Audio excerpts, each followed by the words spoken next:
If you were playing video games in the 90s, you probably remember the massive fighting game craze that swept through arcades and home consoles. While not a new genre at the time by any means, the whole 1v1 concept in games really picked up steam after the release of Street Fighter II.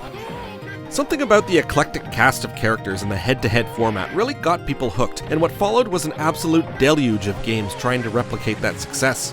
Some, like Mortal Kombat, Fatal Fury, and Art of Fighting, were popular in their own right thanks to gimmicks and good gameplay. And you could bet your sweet cheeks there was a lot of crap out there as well, from terrible developers looking to hop on the bandwagon.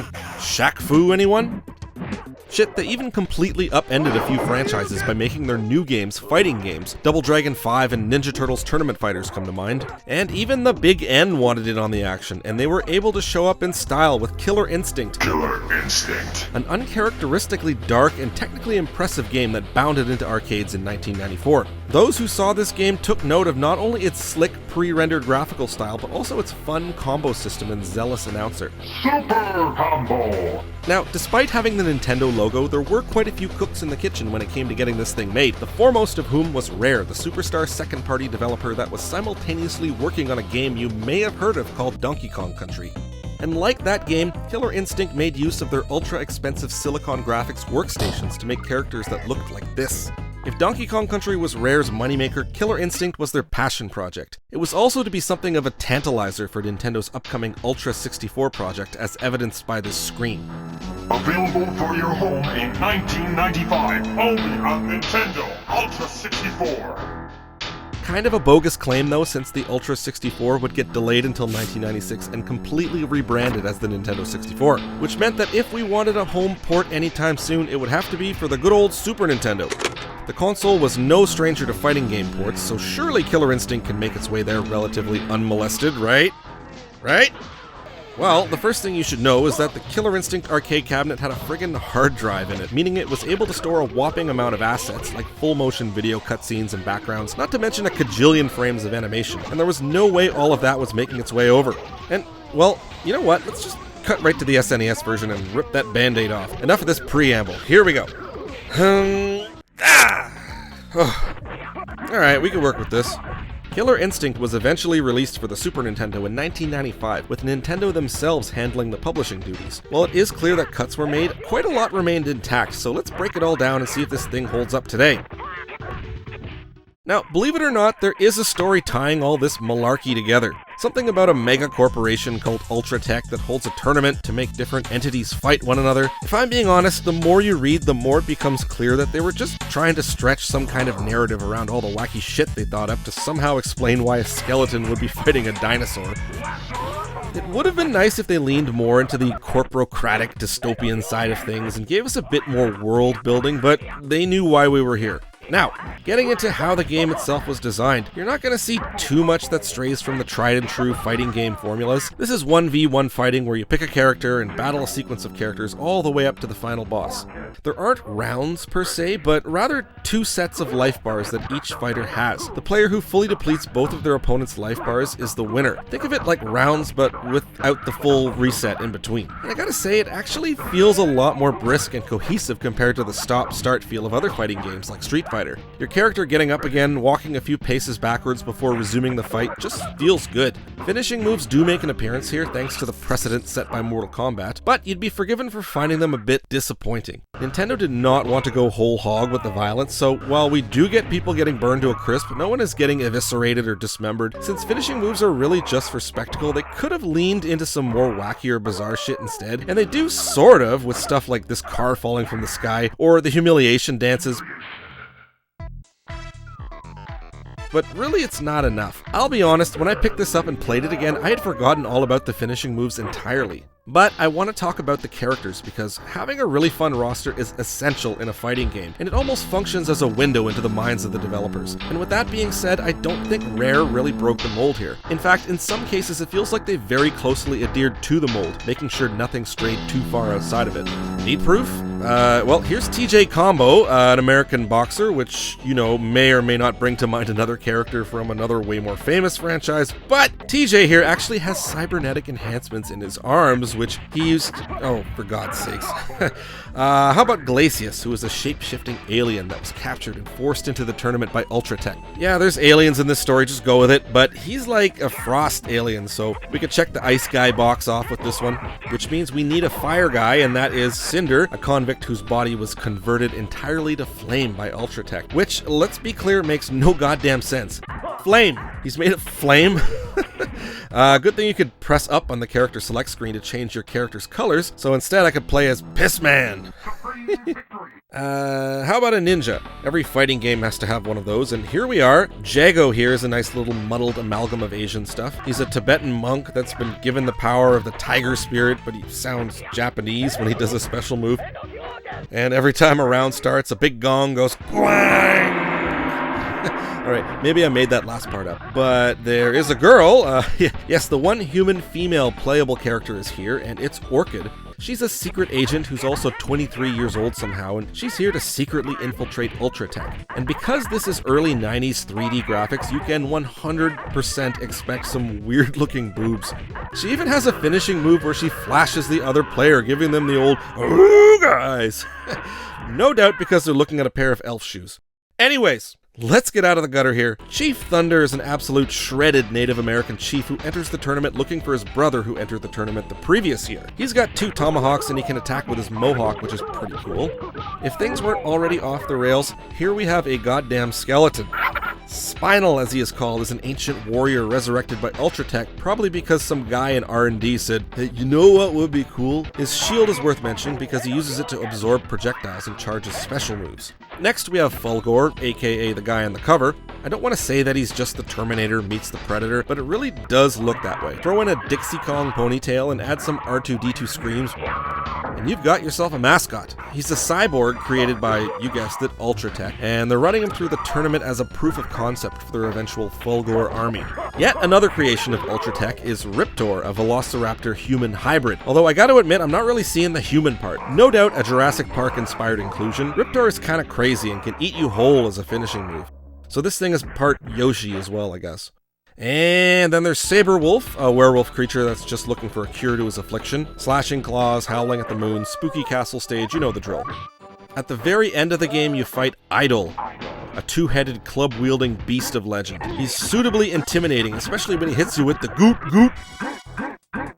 And of all the characters in the game, I would say he's the most unique and interesting. But yeah, no exceptional characters here, I'm afraid. I mean, I'm not gonna lie, I loved them as a kid, but man, these days I can't help but feel like they're a tad derivative. Like, friggin' skeleton? Come on. To wrap up the design section, I could point to the different modes like practice and tournament, which are welcome additions, especially the practice mode if you want to work on your combos. But like overall, I'm just not super impressed with how this game is designed. It just sticks too closely to tropes and formulas without blazing enough trail. I guess somehow a game could be edgy while still playing it safe. Gameplay. In other words, the part where it counts. Despite all the kooky characters, the real meat of the fighting genre lies in how well it plays, and you'll be happy to hear that with Killer Instinct, they did a pretty good job. Now, I want to preface this with a massive disclaimer that I myself am not an authority on fighting games, and I haven't ever been able to bring myself to dive as deep into them as they may require, so some of you, this section may come across as amateur hour, but just roll with it. With that being said, I did not have trouble getting into Killer Instinct, mainly because of how similar it was to the other fighting games I've played. Yes, the mold is not broken in the gameplay department either, and you will see a familiar button layout if you've played Street Fighter. Punches and kicks are separated into quick, medium, and fierce varieties, while blocking and jumping is done in almost the exact same manner as other games. The sweep kicks and uppercuts from Mortal Kombat are here as well, albeit in a somewhat diminished form. When it comes to the special moves, a lot of them require the exact same button presses as their Street Fighter counterparts. Jago's Edo Kyoken is almost way too damn close to Ryu's Hadouken. But I guess the upside is that it reduces the amount of time a Street Fighter player needs to get used to the game. And to be fair, it's almost par for course for fighting games to borrow so liberally from one another, especially in the controls and movesets. Thankfully, we do have a fun and unique facet of the game that needs to be discussed, and that's the combo system. Indeed, anyone who discusses Killer Instinct these days almost always talks about the combo system because of how fun it was. Yes, you have the option in this game to chain a bunch of hits together in a way that unfolds before you in a fun little spectacle. And it's somehow both simpler and more complicated than it looks. You see, it's not set up so that one button push equals one hit. Believe it or not, all this chaos unfolding in front of you right now is just the result of a few very specific, well-timed button pushes. What are those button pushes? I don't have the time to tell you, but there sure are plenty of long and involved YouTube videos that will. Just know that you'll need to practice to figure them out and get good at them, and when you do, you'll be whooping ass like a pro. Now, just because someone gets you in a messy combo, it doesn't mean that your fate is sealed. There are also combo breakers that you can action with the right buttons and timing. Not only will they break you out of the doom spiral, but you'll get this little white glow on your life bar, signifying that you now have access to shadow moves, which are more souped up versions of certain special moves. Again, I'm just grazing the surface of how deep this game can go, and it bears repeating that you will need to practice and learn to get better at Killer Instinct. Otherwise, you're just button mashing, hoping for the best. But once you get the hang of those combos and combo breakers, a whole new world opens up. A lot of people who don't like fighting games will say that this is the only one they enjoy, so that should count for something. Now, here's where I'm going to need to get quite subjective, because opinions on how this game looks tend to be all over the map. As mentioned earlier, what you're looking at are pre-rendered 3D models that have been digitized into sprites. And when you think about it, for this graphical style, a fighting game is a perfect showcase due to how many sprites of animation a character will generally have. For the arcade version of Killer Instinct, they were able to load it up with an abundance of huge sprites thanks to the hard drive it came with, and that version does look quite impressive as a result. However, having all these digitized sprites fit on an SNES cart meant that animation frames needed to be cut and characters needed to be shrunk down in size. On top of that, we also get the color palette limitations of the console. What results here is not very impressive. I mean, back in 1995, 3D rendering like this was an interesting novelty, even in a compromised format like on the Super Nintendo. Today, however, at a time when we are inundated by 3D slop on a daily basis, it's not so hot. Shit, I can go on ChatGPT right now and get my own 3D rendered image of a hot dog driving the monster coach like it's nothing. So, TJ Combo's muscle gleam really doesn't impress me. There are other arcade to SNES compromises worth mentioning, such as how we don't get zoom-ins and outs like in Chief Thunder's level, and how we don't get a pseudo 3D arena like in Orchid's level, or how we don't get FMV backgrounds like Combo's level. The backgrounds are still 3D rendered, but much like the maps in Donkey Kong Country, they look kinda ugly. Check out the background for the final battle with Idol. More like eyesore, am I right? Huh? But I don't want to completely slag the backgrounds, because they did do what they could with what they had, and using raster effects for parallax scrolling, they were able to change the perspective of the ground realistically as the camera panned, so that's cool. And the reflective floor in Riptor's level is a nice touch, so I'll give them points for that. And of course, they needed to replace the full motion video cutscenes for each character, so they just included a still image. The quality of these images, however, ranges from pretty good to dreadful. And before the match begins, they put the images of the two combatants side by side, but they squish each image horizontally, which is something that bugs me way more than it should. I'm convinced aspect ratio blindness is a real thing, and whoever made the screen suffered from it. Overall, the graphics do not hold up, despite some valiant efforts from Rare. Hey, what's this little bonus pack-in here? Killer Cuts. Huh. Well, this game must have some righteous music if they went ahead and made a CD soundtrack that shipped with it. Now, I had to listen to this thing, and it is a journey, so I'm gonna flash through some highlights for you here.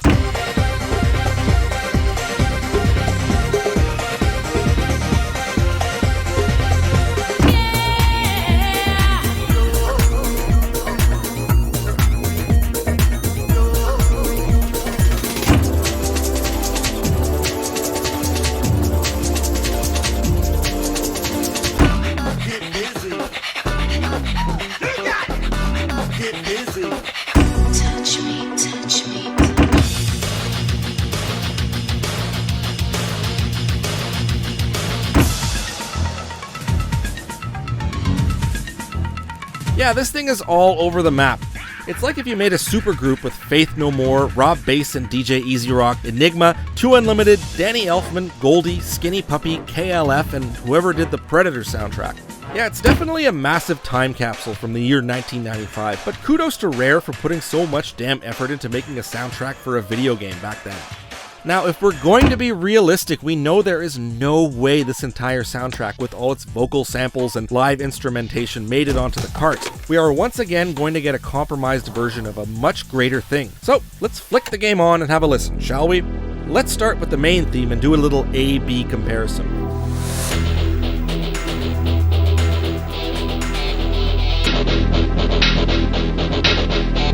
Okay, they kept the spirit alive with that one, despite transferring it into the SNES sound font. How about Cinder Stage?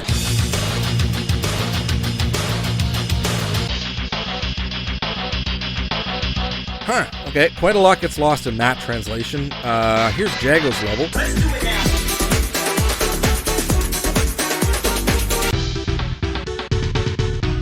Ooh, oh, this one didn't do so well. Saberwolf's level actually sounds pretty decent.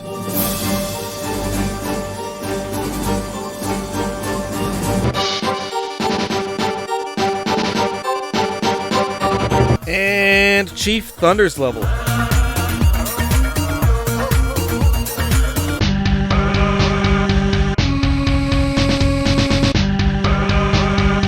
Oh man, that one's a massacre. So it becomes clear after listening to this that a good studio-produced soundtrack doesn't necessarily translate well to the SNES with all its chip limitations. Games like Secret of Mana had their music composed with the SNES sound capabilities in mind, and the music there sounds as natural as can be. With Killer Instinct, we're getting a bit of a square peg in a round hole effect, and it's making everything sound super underwhelming. And it doesn't help that the tracks will all loop after barely a minute. However, I will say that I did like how each stage has variations for when the character is in danger mode, and then for when the fight ends. This may not be something you actively notice, but it absolutely gives the confrontations more of a complete feel, like you're watching a presentation conclude in front of you. For sound effects, I'm just gonna say that they do a good job. Every character has a good variety of samples for hitting and getting hit, including some gibberish words for certain attacks. Great stuff, but I want to talk about the announcer. Yes, move over, Mortal Kombat guy, because there's a new sheriff in town. This guy does a great job doing the usual stuff, like saying the fighters' names and starting the match, but also announcing the combos you just finished. He sounds like if you took a regular fighting game announcer and added 10% funny uncle. Listen to the Ultra Combo. And the Combo Breaker. Tell me you don't want to yell this out when you show up to a funeral in a Hawaiian shirt. So audio, yeah, I'm gonna have to say that despite Rare's best efforts, the music here is kinda bland, but at least we have that charismatic announcer. Okay, so, with everything I just said, do you want to own this game on the Super Nintendo? I would say yes if you like fighting games. A few reasons for that. First of all, it's cheap as could be. $13 US last time I checked. This thing sold like hotcakes, so there are copies floating around everywhere. Next, it's really not that easy to play this game by other means, and I'm talking original Killer Instinct, not Killer Instinct 2, which came out in arcades and was released on the Nintendo 64 as Killer Instinct Gold. And no, I'm not talking about the free-to-play 2013 re-envisioning that came out on Xbox One that was also confusingly titled Killer Instinct. If you wanted to play the original Killer Instinct today, you can do so via Switch Online, where the SNES version was added to the Nintendo Classics lineup. You can also play the arcade version if you get your hands on the definitive edition of the 2013 release, where it is included as a bonus. But don't you just want this slick black cart? And look at it all lined up with all your other SNES titles. And thirdly, this game is a fighting game, which means it's got replayability up the wazoo. You could spend years with this thing learning each character, which is why I said it's a safe bet if you're a fighting game fan. Your mileage may vary, but there's no doubting the fact that there's a lot here. And, oh, wait, what's this? You're telling me there's a Game Boy version of this game? Okay, you want to look at this one too? Okay, let's rip the Band-Aid off again. And... oh! God damn it! Sweet Jesus! Where's the back team? Put it back on! Put it back! Oh! Okay. Whew. Okay, let's never speak of that again, please and thank you. So, with all the ups and downs, Killer Instinct averages out at a 7 out of 10. Rich gameplay and great value elevates what is otherwise a pretty standard design, complete with some regrettably compromised graphics and audio. Pick it up, but don't expect the wow factor you remember. Have fun. Killer, killer.